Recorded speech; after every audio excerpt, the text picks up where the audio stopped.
Okay, 11 years ago, I was 14 years old, and I went out of my house one night and across the street, and a car came and hit me very hard. Knopf was immediately paralyzed from the neck down. He now relies on a respirator to help him breathe. The physical pain was overwhelming until he started ingesting cannabis 2 years ago.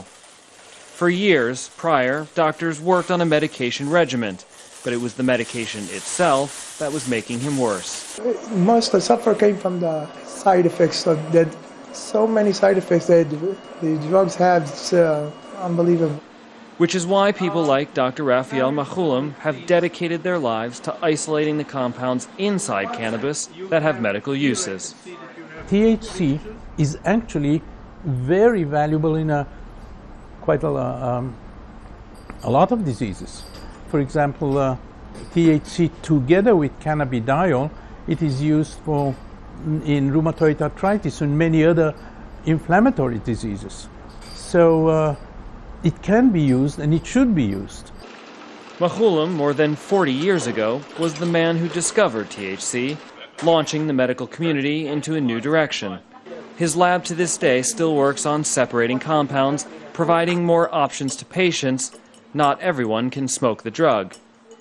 The work that's done in the laboratory in Jerusalem manifests itself here in Tel Aviv. This is where people come, once they have doctor's permission, to actually receive cannabis. And you can see how far science has come along. It's now available in honey form, in chewing gum, in sugar, and even cosmetic foot cream, which we're told also has a moisturizing effect.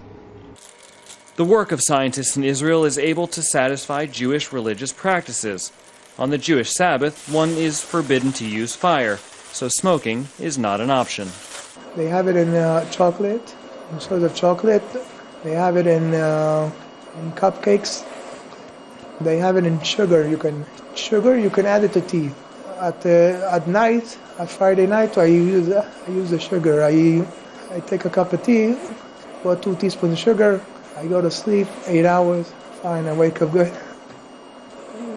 For proponents of medical marijuana, and for those who teach patients how to use the drug, the argument is concentrated around physical health and treatment. But for people like Knopf, who live a life most could not imagine, it's also about the quality of life. I'm taking it to ease the pain and to live a life that somehow is bearable to live. Cal Perry, Al Jazeera, Jerusalem.